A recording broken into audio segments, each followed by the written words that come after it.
Alright, so here are some of the parts. See the fender there on front. Got some damage to it. I'm not sure if I can ding that out any smoother. I may need to make a roller. You know, the two wheels that clamp together, pressure, and you kind of roll it back and forth, smooth it out. But yeah, a whole bunch of stuff, you know, cables, ignition module, yada yada. Here's an actual ignition module, you know, versus the points condenser, and replacement parts for the points condenser, chain guard, brake pedal, linkage, armature, bunch of stuff. That we've got in here. Yeah, and it's just been, you know, a whole lot of fun for the brain of mine for some reason. I guess this guy was trying to make it like a cafe bobber style. There's a new exhaust from Delcavic. Excited to get it on there. Here we go. It's a straight pipe exhaust. So I've got it in pieces all through my house, but currently in the dining room here. We already painted the frame, new shocks, new handlebar. These are some eBay controls here, actual aluminum housings. It seems well constructed. Original tachometer, speedometer, some bar and mirrors here. Tires are no good. The guy I bought it from said that the fork extensions have been rebuilt. And so yeah, new seals in there, oil, actual Kawasaki oil they're using it too. This tank, when I got it, was sandblasted, and we painted it some good old Rust-Oleum as a primer. I did the one coat, wet sanded, and this is a second coat and a wet sand, and maybe a real light third coat. Kind of a matte color, you know, but yeah, it's getting real close to being ready to throw some real paint on. We're gonna do a Tamiya lime. Which that primer, it won't take much of that Tamiya lime to cover it. It'll be like a nice Kawasaki lime metallic flake. Got the side panels that came with it too. I don't know if it's a KZ, the LTD side panel. But I'm kind of digging the Eagles. I'm going to keep them. I ain't decided if I'm going to leave these panels black. I think I may kind of digging how they look with everything.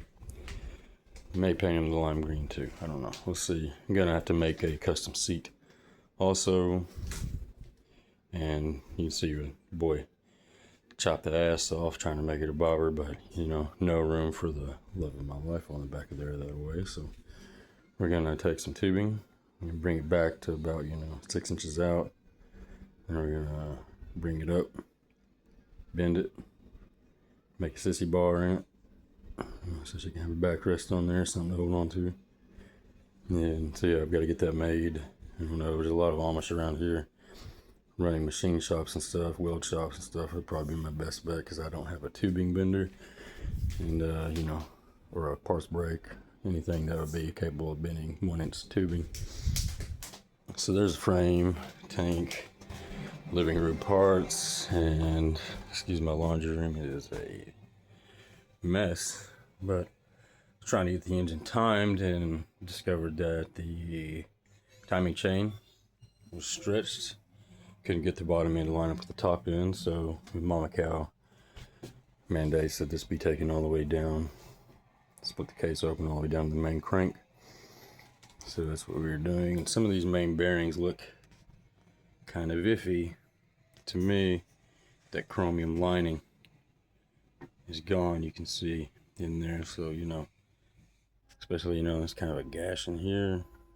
You can kind of see it in there. So I may need to check and see about ordering some main bearings. Well, we got it taken down to here, but alas, I have almost run out of free motorcycle money at the moment, so trying to keep this on a budget. I think I gave like $400 for everything already. Delcavic exhaust was $250. Handlebars were like maybe $40. Controllers were $20 some odd. paint, you know, and I think maybe I've got less than, you know, $800, maybe $900 in this bike as it is. I may need some new tires, so that'll be, you know, $300. Mountain balance, maybe $400 for some decent ones. We ain't putting none of that Pirelli bullshit on this beautiful Kawasaki. You know, again, it's going to my daughter, so I think I'm probably gonna put some Dunlops on it. Do the Dunlop super soft on the rear for some maximum road adhesion. But it is all in parts at the moment. Again, I don't have a fancy garage. I'm a poor boy in Kentucky, but this is everything. You know, clutch basket, rods, pistons, clutch metals, friction plates. And here's a new camshaft chain, timing chain compared to that other one. And I've got a picture somewhere I'll probably put on here, just showing how split or how much stretch, I'm sorry, it is. Cylinder head, or the cylinder, sorry. Gears, I get the crankshaft or the intake, exhaust, camshaft in there, head gasket, starter. There's just parts everywhere at the moment, but before long we're gonna have this thing running like a top. Did have an issue where I was looking at the primary chain for the internal of the case, and I think it may be stretched also. So you got our main crank here, main crank, and there's our primary drive chain, which these boys are not cheap, brand new, around $400, which is just absurd. You know, everything's gotten so expensive. Oh my god. But anyway, so we've got to put this thing back on there once we go to reassembling after we clean the case. And so, you know, the outside of it, pretty clean already when I got it from the guy. I guess he said he'd had it for a long time and wanted to rebuild it as a project. Had not had time. But anyways, we're just doing it at home. And today I'm going to be working on a cylinder head, doing some porting and valve lapping. Let's see here. I kind of had to leave home the other day to go to church, spend time with my beautiful woman. But before we left, we pulled these valves, got everything labeled. You know, people, if you're gonna take shit apart, please put it in the bag and label it. Not that hard. Yeah, so we got a little just here correlating with where these valves need to go, and we're going to lap these valve seats with the valves because some of them are not in tolerance and need some addressing before put everything back together. We're also going to port exhaust runners and the intake runners as well, and it just gives this thing, you know, clean while we got it apart. So we'll probably put it in the sink. These valve seals did look like they had been replaced, so I'm not sure if someone's already been here before or not, but they look good. I'm gonna try to keep them. May have some laying around that size. I'm gonna look. If I do got some laying around, I'm just gonna put them on. Might as well. Yeah, so I guess we're gonna get to porting these runners. Let's see if I can show you kind of a little better idea of how they look and what we're gonna do. Real quick, let me throw this head up here. See if I can get this flashlight on. I'm using a very cheap camera phone. But anywhere there's casing marks, like any of them lines in there, you know, these sharp lines in here, that'll create turbulence. So you know, kind of like that edge there. That's probably, this would be port matching actually, so that's just, you know, a little edge in there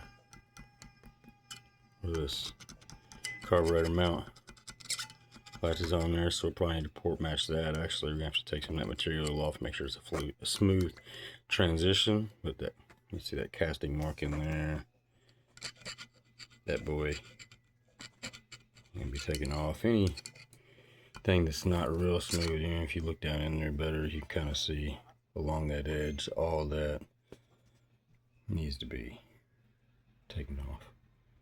smooth.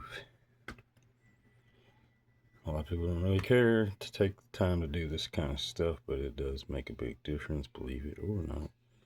The faster you can get the air in and out of this engine, the faster it's going to turn, put out some power. So I'm going to do it. Check out this exhaust side.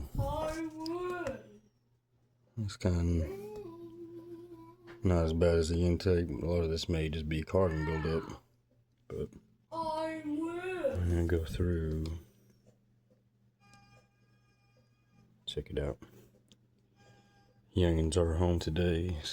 Start summer vacation. You can hang out here with me today. I can probably put one on to work. Help me. So let's get started.